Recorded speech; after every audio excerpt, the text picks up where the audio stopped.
नमस्ते दोस्तों, मैं अभिषेक साव आप लोगों के बीच एक बार फिर से आ गया हूं। हमारे चैनल का नाम है अभिषेक पीएफ कंसल्टेंट। अगर आप हमारे चैनल पर नए हो तो हमारे चैनल को सब्सक्राइब कर दीजिए, लाइक कर दीजिए और ज़्यादा से ज़्यादा शेयर कर दीजिए।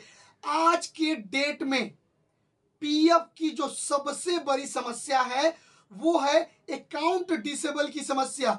अकाउंट डिसेबल से लोग परेशान हो गए हैं। जैसा कि पीछे आप लोग थंबनेल में देख सकते हैं, PF account disable new update.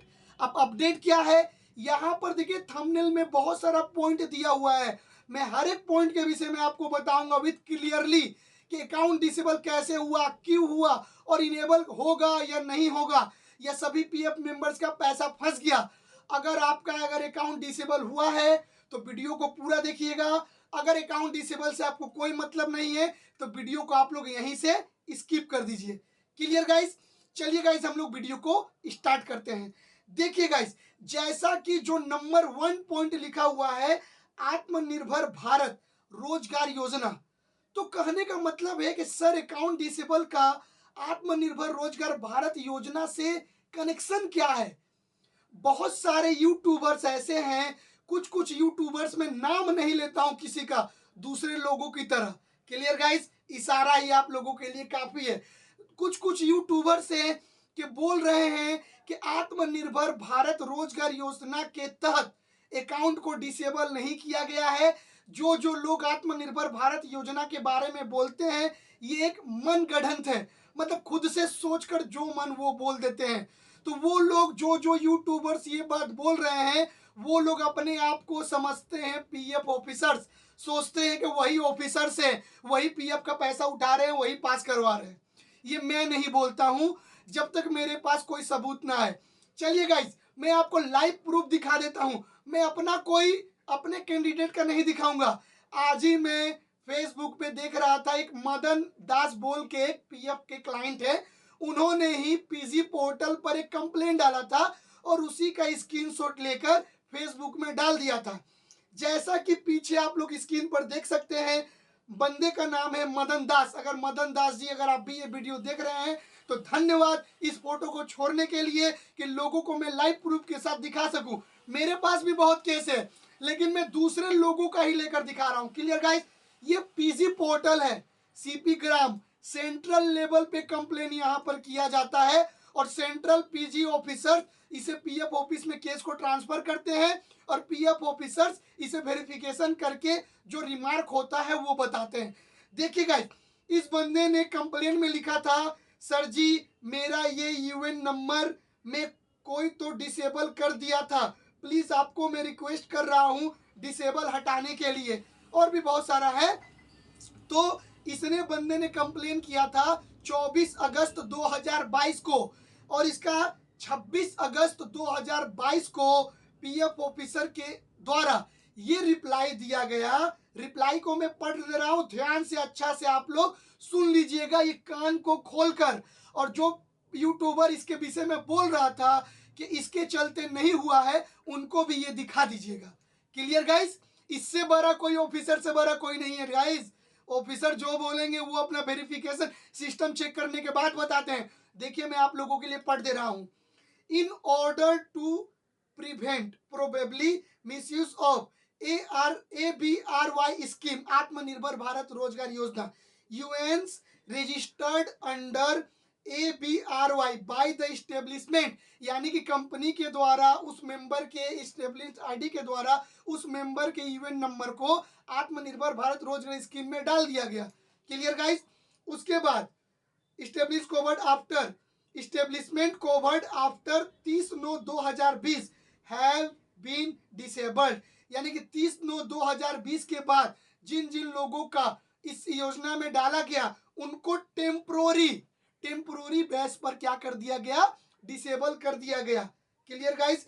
So for unblocking this UN is under consideration, मतलब जो जो यूएन को ब्लॉक किया गया था उसको अभी प्रोसेस में डाला गया है अनब्लॉकिंग करने के लिए, यानी कि इनेबल करने के लिए। वंस इट इज फाइनलाइज्ड, जब ये फाइनल हो जाएगा, disabled account will be enabled, यानी कि डिसेबल्ड अकाउंट को फाइनल होने के बाद ऑटोमेटिक इनेबल कर दिया जाएगा। ये रिप्लाई किसका है, ऑफिसर का नाम भी वहां पर दिया हुआ है, आंख खोलकर पढ़ लीजिए। रुपेश कौर के सिंह RPFC1, और नीचे में पीजी पोर्टल ऑफिसर्स भी हैं, श्री प्रवीण कुमार तिवारी सर जी रीजनल PF कमिश्नर ऑफिसर हैं। अब बताइए गाइस, जो यूट्यूबर है इनसे बड़े हैं, ये लोग वेरिफिकेशन करने के बाद ही ना बता रहे हैं गाइस। अब बताइए, अगर ABRY स्कीम क्या है, अगर इसका विषय में टोटल जानना है, कैसे हुआ, कैसे डिसेबल किया गया, कब से हुआ, कब तक चलेगा, कब इनेबल होगा, तो डिस्क्रिप्शन में मैं वीडियो का लिंक दे दे रहा हूं, आप वो वाला वीडियो मेरा जाकर देख लीजिए। तो एक नंबर पॉइंट से आपको पता चल गया कि जो आत्मनिर्भर भारत जो रोजगार योजना है उसके तहत भी अकाउंट को डिसेबल किया गया। क्लियर।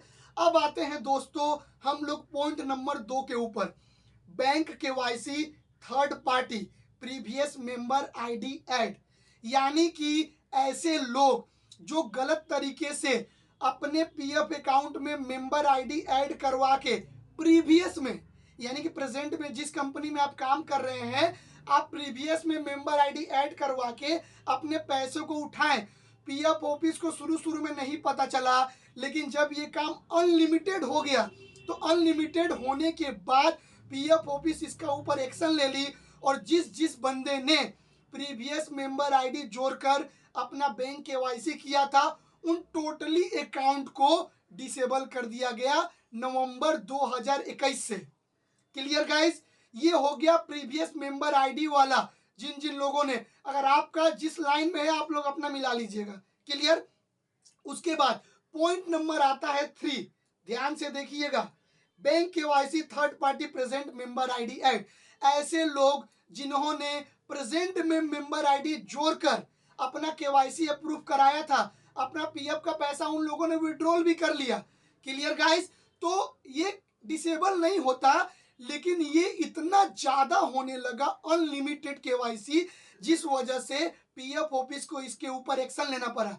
अब मान लीजिए कोई मेंबर ID जोड़कर तो KYC कर दे रहा है, KYC करने के बाद उसका ना ECR भराता है, ना चालान भराता है, डायरेक्ट KYC करके वो लोग क्या करते हैं, अपने पैसे को उठा लेते हैं।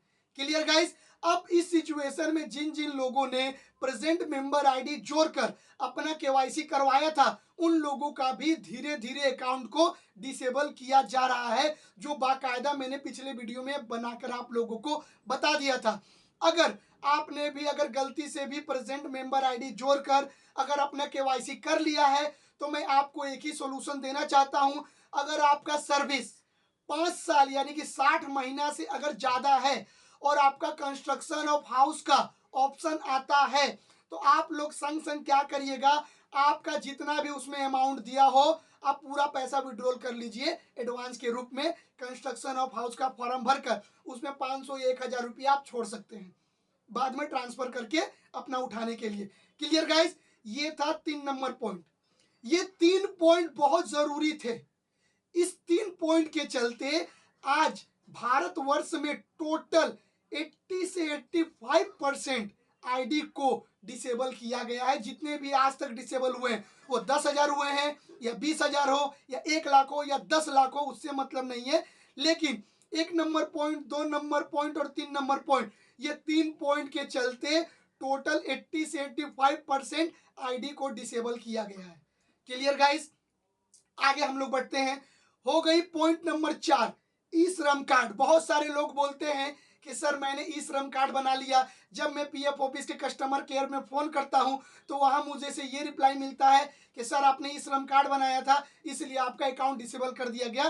तो मैं उन लोगों को बता देना चाहता हूं कि ई श्रम कार्ड के चलते किसी का अकाउंट को डिसेबल नहीं किया गया है, ये अफवाह है। किसी प्रकार के आप लोग अफवाह में ना पड़े। अब सबसे इंपॉर्टेंट पॉइंट जो मैं आपको बता रहा हूं, नंबर 5, कंपनी के गलती के चलते डिसेबल। अब आप बोलिएगा सर कंपनी ने ऐसा क्या गलती कर दिया कि जिसके चलते मेरे ID को डिसेबल कर दिया गया। मेरे पास ऐसे भी केस आए हैं, मैं आपको बता रहा हूं, टेंशन मत लीजिए। 1-2 मेरे क्लाइंट थी, लेडीज हैं, वो किसी कंपनी में काम करती थी। क्लियर, सिर्फ गई थी, अपना सारा डॉक्यूमेंट जमा कर दिया, कंपनी उसमें जॉब भी नहीं किया। कंपनी वालों ने क्या किया, उनका ज्वाइनिंग डेट डाल दिया। क्लियर, लेकिन बाद में उन्होंने कंपनी में करना नहीं है, तो उस कंपनी वालों ने क्या किया, उनका रिजाइन डेट भी डाल दिया, यानी कि सेम ज्वाइनिंग डेट और सेम रिजाइन डेट उनका कंपनी ने डाल दिया। अब पीएफ ऑफिस तो वेरिफिकेशन कर रही है ना कि कौन सा आईडी फ्रॉड हो रहा है, कौन सा आईडी क्या होगा क्या नहीं होगा, किसे डिसेबल किया जाए, किसे वेरिफिकेशन किया जाए। तो जो ऐसे भी आईडी हैं जिन्होंने कहीं से केवाईसी नहीं करवाया, ना प्रीवियस में ना प्रेजेंट में, जिनका आत्मनिर्भर भारत रोजगार स्कीम में डाला भी नहीं गया है, उनका किसी कंपनी में अगर भर्ती किए हो, उनका डेट ऑफ ज्वाइनिंग या डेट ऑफ लीविंग उनका सेम डाल दिया गया, या तो उनके कंपनी ने डेट ऑफ ज्वाइनिंग दिखाकर उनका चालान नहीं भरा, उनका किसी प्रकार का ईसीआर नहीं भरा। तो ऐसे भी कुछ 10-15% आईडी है जिनको डाउट ऑफ बेसिस के तहत उनके आईडी को डिसेबल कर दिया गया। अब वो लोग तो फंस गए, क्योंकि उन लोगों का तो कोई गलती है नहीं, उन लोगों ने किसी प्रकार का कोई फ्रॉड किया नहीं। तो उन गरीब बंदों को क्या समस्या, उन गरीब बंदों को क्यों परेशान किया जा रहा है। मान लीजिए गाइस, किसी का पापा का तबीयत खराब है, किसी का पापा हॉस्पिटल में है, किसी की माँ हॉस्पिटल में है, किसी की बहन की शादी है, तो वो बंदा का अगर अकाउंट डिसेबल हो, अगर वो पैसा ना उठा पाए तो उसको पैसा सरकार की कहाँ से देगी, वो बंदा पैसा कहाँ से लाएगा। इसी सिचुएशन में तो लोग सुसाइड कर लेते हैं, मर जाते हैं, सोचते हैं कि मेरा ही पैसा साला मेरे को ही नहीं मिल रहा है, मैंने क्या गलती कर दिया। क्लियर गाइस, ये 5 पॉइंट मैंने आप लोगों को बता दिया। आत्मनिर्भर भारत रोजगार योजना, bank KYC third party previous member ID में जोड़कर या प्रेजेंट में मेंबर आईडी जोड़कर। अगर कोई भी लोग अभी अगर प्रेजेंट मेंबर आईडी जोड़कर अगर केवाईसी कर रहे हैं तो उन्हें मैं संकेत अभी दे देता हूं, उनका आईडी 1 से 2 महीने के भीतर डिसेबल कर दिया जाएगा। बाद में ये मत बोलिएगा कि अभिषेक पीएफ कंसल्टेंट ने बताया नहीं था। ये बात, ये सारा बात अभी तक पूरा यूट्यूब खोल कर देख लीजिए। इतना डिटेल्स में अगर कोई माई का लाल, अगर कोई यूट्यूबर पीएफ कंसल्टेंट अगर बता दे तो मैं इसको गुलामी खरीद दूंगा, जितना डिटेल्स में मैं बता रहा हूं। क्लियर। उसके बाद तो सबसे बड़ा सवाल, आ जाते हैं हम लोग सबसे बड़े मुद्दे के ऊपर कि पीएफ अकाउंट इनेबल कब होगा। आज का सबसे बड़ा सवाल, पीएफ ऑफिस का सबसे बड़ा सवाल कि पीएफ अकाउंट इनेबल कब होगा, कब पीएफ अकाउंट को इनेबल किया जाएगा। ये हर पीएफ मेंबर्स की सबसे बड़ी समस्या है। लोग पूरा यूट्यूब छान देते हैं, लोग पूरा फेसबुक छान दे रहे हैं, लोग पूरा व्हाट्सएप छान दे रहे हैं, लोग फ्रॉड में भी फंस गए हैं, पैसे भी दे दिए किसी को, फिर भी नहीं हो पा रहा है। करे तो करे क्या। मैंने भी कुछ लोगों से बात करके किसी से पैसे लेकर किसी को दिया। मैं जो जेन्युइन बात बोलता हूँ गाइस, मुझे उतना डर नहीं लगता है, जो सच्चाई है मैं वही बोलूंगा, डायरेक्ट 100 बात का एक बात जो हो। क्लियर। तो मुझे लगा कि नहीं फ्रॉड होने वाला है, मैंने पैसा रिटर्न कर दिया। 1-2 बंदे का और पैसा होगा मेरे पास, 1-2 हज़ार रुपया, मैं उन्हें बोलता हूँ कि सर आप अपना पैसा ले लो, लेकिन वो लोग बोलते हैं कि सर अभी रखिए, अगर होगा तो देखिए क्या करना, मैं क्या करूँ। तो ये जो 5 पॉइंट मैंने आप लोगों को बताया, ये 5 पॉइंट को विशेषकर ध्यान दीजिएगा। अगर इस 5 पॉइंट के दायरे में अगर आप आते हैं तो ठीक है, देख लीजिए। अब रह गई बात इनेबल कब होगा। देखिए दोस्तों, मैं आपको बताने जा रहा हूं कि जिन जिन लोगों का जो अकाउंट को जो डिसेबल कर दिया गया था उसको इनेबल कब किया जाएगा। जिन जिन लोगों का आत्मनिर्भर भारत रोजगार स्कीम में डाला गया था तो उसका 2 साल का पीरियड था। क्लियर गाइस, मतलब जब तक 2 साल कंप्लीट नहीं होगा उसका अकाउंट को इनेबल नहीं किया जाएगा, वो अपने पैसे को उठा नहीं सकते हैं। यानी कि इस स्कीम का जो लास्ट डेट है 31 मार्च 2024, यानी कि अकाउंट डिसेबल जिसका जिसका आत्मनिर्भर भारत योजना के तहत हुआ होगा तो उन लोगों के अकाउंट को 31 मार्च 2024 के पहले सारे अकाउंट को डिसेबल से इनेबल कर दिया जाएगा। लेकिन जिन जिन लोगों का थर्ड पार्टी केवाईसी के जरिए प्रेजेंट में या प्रीवियस में या कंपनी के गलती के चलते उनके आईडी को डिसेबल कर दिया गया, तो इसका कोई कहा नहीं जा सकता है जब तक पीएफ हेड ऑफिस के द्वारा सेंट्रल लेवल पर जब तक इसका इन्वेस्टिगेशन नहीं हो जाता तब तक किसी के आईडी को इनेबल नहीं किया जाएगा। क्योंकि अभी भी 8-9 महीना से डिसेबल आईडी पड़े हुए हैं और फिर से मैंने पिछले वीडियो में जैसे बता दिया था कि फिर से डिसेबल होना शुरू हो गया है, तो बहुत लोगों का डिसेबल होना शुरू हो गया है। तो ये जब तक वेरिफिकेशन नहीं होगा तब तक आपको इंतजार करना पड़ेगा। कहा नहीं जा सकता है कि 1 महीना में वेरिफिकेशन हो, कि 2 महीना में, कि 3 महीने में, कि 4 महीने में, कि 1 साल में। जब तक सेंट्रल लेवल पर इसका इन्वेस्टिगेशन नहीं होगा तब तक आपका आईडी को डिसेबल किया जाएगा।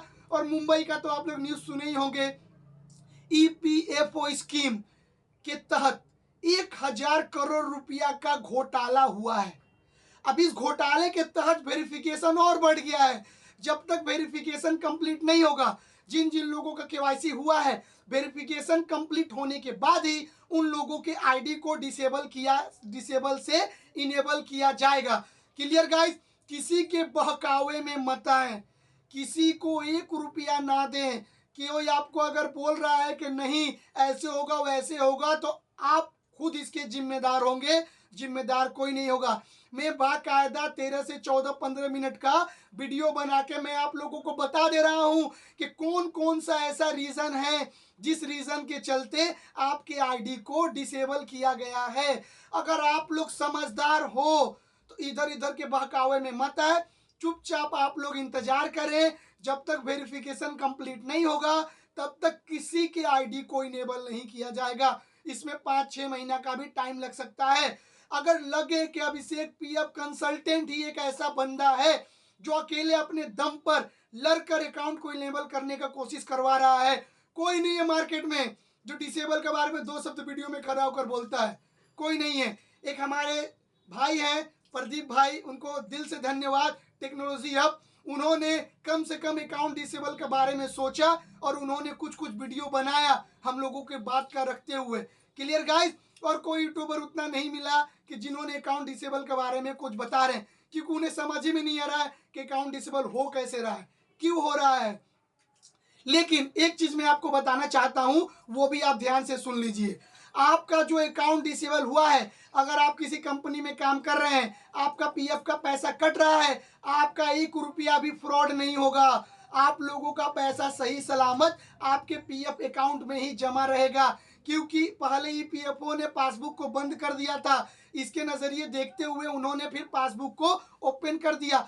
आपका हर महीना जो भी पीएफ का पैसा कटेगा, बाकायदा आप अपना यूएन नंबर पासपोर्ट से आप अपना पासबुक का बैलेंस चेक कर सकते हैं कि हर महीना आपका पीएफ जमा हो रहा है कि नहीं हो रहा है। Clear guys? आप देखकर आप संतुष्ट हो सकते हैं, नहीं मेरा पीएफ जमा हो रहा है। अगर आपका पीएफ जमा हो रहा है तो आपको चिंता करने की कोई विषय नहीं है। जैसे ही वेरिफिकेशन कंप्लीट होगा, ऑटोमेटिक सारे यूएन नंबर को इनेबल कर दिया जाएगा। अगर आप लोगों को वीडियो सही मायने में अच्छा लगा हो तो वीडियो को इतना शेयर कर दीजिए, इतना शेयर कर दीजिए कि उन लोगों तक पहुंच जाए जिनका अकाउंट डिसेबल किया गया है। अगर लगे कि हाथ में हाथ धरे बैठकर मैं क्या करूंगा, तो आपके लिए मैं एक बात बता रहा हूं, ध्यान से सुनिएगा। ट्विटर, ईपीएफओ का जो ऑफिशियल ट्विटर है, अगर लाखों के तादाद में अगर लोग ट्विटर पर अगर कैंपेनिंग करना शुरू कर दे, hashtag account disable problem solve अगर शुरू कर दिया जाए, तो सरकार को बाध्य होकर जो वेरिफिकेशन में जो इतना टाइम लगा रही है, 8 महीना, 10 महीना, 15 महीना, 2 साल लगाएगी, वो उसको बहुत जल्दी ही करना पड़ेगा। मेरा यूट्यूब चैनल इतना बड़ा नहीं है सर, मेरा 2700-2800 का सब्सक्राइबर है। मैंने अभी अभी चैनल स्टार्ट किया आप ही लोगों के भलाई के लिए, ठीक है। अगर मेरा चैनल बड़ा होता तो मैं एक डेट फिक्स करता और डेट फिक्स करके सभी लोगों से रिक्वेस्ट करता, अगर सभी यूट्यूबर्स एक होकर अगर ट्विटर पर कैंपेनिंग करना शुरू कर दे, hashtag PF account disable, hashtag PF account disable problem solution, तो एक्शन लेना ही पड़ता गवर्नमेंट को। गवर्नमेंट एक्शन लेती ही लेती। लेकिन अब हम लोग भी क्या कर सकते हैं, हम लोग बस इस वीडियो के माध्यम से यही कह सकते हैं कि वीडियो को ज़्यादा से ज़्यादा शेयर करिए, उन लोगों तक पहुंचाइए कि लोग अपनी समस्या को किसी दूसरे से अब शेयर ना करें, किसी फ्रॉड में ना फंसे, वो समझे कि उनकी आईडी को किस लिए डिसेबल किया गया है, क्या कारण है कि उनके आईडी को डिसेबल किया गया है। क्योंकि बहुत लोगों को तो पता भी नहीं है कि मेरा आईडी डिसेबल हुआ क्यों है। Clear guys? अगर वीडियो अच्छा लगो तो वीडियो को ज़्यादा से ज़्यादा शेयर कर दीजिए, सब्सक्राइब करके बेल आइकन दबाना ना भूलें और लाइक कर दीजिए। मिलते हैं आप लोगों से इसी तरह इंटरेस्टिंग वीडियो के साथ। अगर आपको वीडियो में मज़ा आया हो, लगे कि नहीं अभिषेक पीएफ कंसल्टेंट सही है, तभी हम लोगों के साथ जुड़िएगा, वरना स्किप करके साइड हो जाइए। Clear guys? मिलते हैं अगले वीडियो में, अभी के लिए मुझे इजाजत दीजिए, धन्यवाद।